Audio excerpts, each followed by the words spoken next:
पोरवाल समाज ट्रस्ट की एक जमीन के आदान प्रदान एवं विक्रय को लेकर सोशल मीडिया पर इन दिनों सुर्खियों में है।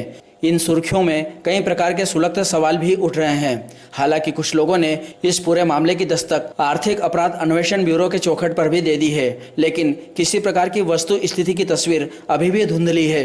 सोशल मीडिया पर जो सुर्खियां बनी हुई है उससे साफ जाहिर हो रहा है कि गीताश्री गार्डन के समीप पोरवाल समाज ट्रस्ट के स्वामित्व की करोड़ों की भूमि चली आ रही है। इस विवाद में एक बड़ा इशू यह भी सामने आया है कि जब ट्रस्ट बना था तब उसके अध्यक्ष रणछोड़लाल पोरवाल थे, जो कि अब दिवंगत हो गए हैं। इस भूमि को लेकर एक नया खेल यह सामने आया कि पोरवाल समाज ट्रस्ट की यह भूमि किसी अन्य को देकर उसके बदले बनबना तालाब के समीप की जमीन ले ली गई है। इस जमीन के बारे में बालाजी नेटवर्क के संवाददाता ने मौके पर पहुंचकर निरीक्षण किया तो इस भूमि को समतल करने का कार्य पूरा हो चुका है। जो मिट्टी इस भूमि को समतल करने के लिए उपयोग में लाई गई वह कथित रूप से अवैधानिक है।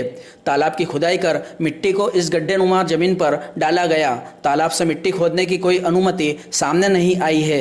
यहाँ तक कि जिम्मेदार अफसर को भी यह भनक नहीं है कि तालाब का उत्खनन कर लाखों के राजस्व की चोरी की गई है। अब यह सवाल भी उठ रहे हैं कि इस प्रकार भूमि के विनिमय का मास्टरमाइंड आखिर कौन है। इसको तलाशने के लिए समाज के कुछ लोग हाथ पांव सोशल मीडिया पर मार रहे हैं। इन लोगों का कद छोटा होने से प्रभावी तरीके से यह बात शासन प्रशासन एवं ट्रस्ट के जिम्मेदार लोगों तक नहीं पहुंच पा रही है। बड़ा सवाल यह भी खड़ा हो रहा है कि ट्रस्ट के जिम्मेदार लोगों ने बिना कार्यकारिणी की बैठक बुलाए इस प्रकार का बड़ा खेल कैसे कर लिया। सुलगते सवाल यह भी खड़े हो गए हैं कि विनिमय में जो जमीन तालाब के पास ली जा रही है वह एक तो विवादित है एवं उसमें कुछ भूमि शासकीय है। ग्रीन बेल्ट की भूमि के स्वर भी गूंज हैं। इस भूमि पर रिहायशी कॉलोनी समाज के लिए नहीं बन सकती है। इधर ट्रस्ट की जो वास्तविक भूमि है वह शहर से सटी हुई है, हर दृष्टिकोण से उपयुक्त है। इसकी कीमत भी करोड़ों में है। समाज के दर्जनों लोगों ने लिखित में इस पूरे मांजरे की शिकायत ट्रस्ट के अध्यक्ष को की है। इस शिकायत की प्रति बालाजी नेटवर्क के हाथ लगी है, जो कि जनता इसको आसानी से देख सकती है। इस पूरी कहानी की सच्चाई एवं हकीकत को परखने के लिए बालाजी नेटवर्क के संवाददाता ने अध्यक्ष नंद किशोर पोरवाल से संपर्क किया तो उनकी बातों से यह तो निष्कर्ष सामने आया कि कुल्लड़ी में कहीं गुड़ फूट रहा है। अध्यक्ष सार्वजनिक रूप से अपनी बात रखने को तैयार नहीं है, लेकिन वे यह बोलने से भी नहीं चूक रहे हैं कि यह हमारे समाज का मामला है और सभी लोग मिलजुल कर इसका निराकरण तलाश लेंगे। इधर इस मामले में लीगल एक्टिविस्ट गौतम जैन ने नागदाज के समक्ष अपनी बात रखते हुए इस मामले का जल्द ही संपूर्ण तथ्य के साथ खुलासा करने की बात कही।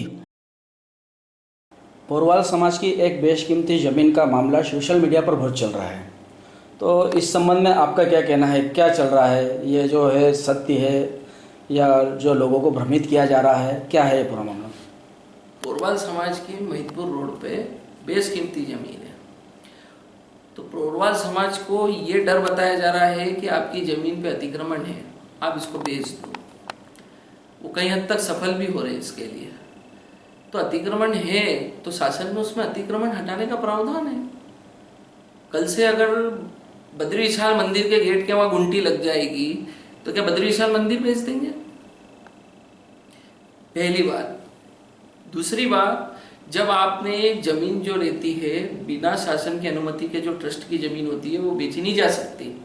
इसके बावजूद भी आपने अगर इसको बेचने का अंदर से मन बना लिया है तो इस जमीन के बदले सुनने में आया कि आप दूसरी जमीन ले रहे हैं, तो वो दूसरी जमीन 100% सही है, क्योंकि समाज के ट्रस्टीगण ने इसकी जो पारदर्शिता रहती है वो समाज के सामने नहीं लाई अभी तक कि ये जमीन दे रहे हैं, ये जमीन ले रहे हैं, किस टाइप से। और अगर वो जमीन ले रहे हैं फिर भी ट्रस्टीगण ऐसा मन बना लिया उन्होंने, तो क्या वो 100% सही है? इसकी गारंटी वो लेते हैं कि कल से ये जमीन गलत हो गई और हम समाज को कुछ नहीं बता रहे, तो हम लिखित रूप से देते हैं, उसकी गारंटी लेते हैं कि इसकी क्षतिपूर्ति हम करेंगे। तीसरी बात कि जो लोग ये कहते हैं कि ये समाज का मामला है, ये ऐसा है वैसा है, समाज का अंदरूनी मामला है, वास्तविकता में ये मामला ट्रस्ट का है और ट्रस्ट का जो पकड़ रहती है वो शासन की रहती है।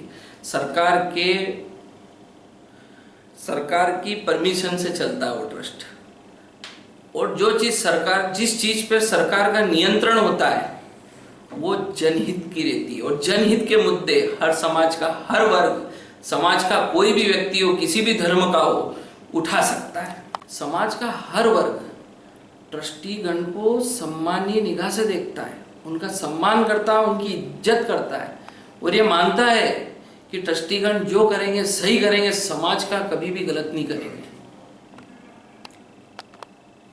ट्रस्टीगण ये मानता है कि समाज का कभी भी गलत नहीं करेंगे, पर जिस दिन सच सामने आएगा, समाज के वर्ग को सच्चाई का पता चलेगा, तो समाज का वर्ग अपने आप को ठगा सा महसूस करेगा, और जिस दिन ठगा महसूस करेगा तो उसके हाथ में लाठी डंडे होंगे और वो सच्चाई में सामने लेके आऊंगा। तो मेरा जो महोदय ये जमीन खरीद रहे हैं उनसे निवेदन है कि जमीन को पारदर्शिता से रखते हुए समाज जन को सामने ये लाए जाए। इसके बाद में समाज जन को लगता है कि ये जमीन दे दे तो ले लो, और अगर नहीं तो उनका आस्था इसी जगह से जुड़ी हुई है तो दिल बड़ा रख के इनको दे दो, मत लो ये। अगर इसमें ये सोच रहे हैं कि मतलब मेरा बाजार में नाम हो गया है और मैं ये जमीन मतलब नहीं लूंगा तो मेरी इज्जत प्रेस्टीज खत्म हो जाएगी और ये हो जाएगा, तो ये गलत है। दिल बड़ा रख के ये जमीन अगर आस्था से जुड़ी हुई है लोगों की कि यहीं पे धर्मशाला बने पोरवाल समाज की, तो बड़ा दिल रख के इसको छोड़ दे, उसको छोटा ईगो को आस्था का रूप बरोबर ना दे। ट्रस्ट के नियम ये होते हैं कि ट्रस्ट को कोई भी अगर जमीन बेचना है या हस्तांतरित करना है तो उसके पहले शासन से अनुमति लेना पड़ती है। अनुमति में उनके बायलॉज में देखा जाएगा कि इनको बेचने का भी प्रावधान है, राइट्स है, नहीं है, ये बात का विषय हो गया। पर प्रथम दृष्टिया हर ट्रस्टीगण की ये नैतिक जिम्मेदारी है कि पूरे घटनाक्रम को पारदर्शिता से समाज के सामने रखे। ये उनकी नैतिक जिम्मेदारी है और उनको करना चाहिए, और मेरा ऐसा मानना है कि वो जरूर करेंगे। डॉक्टर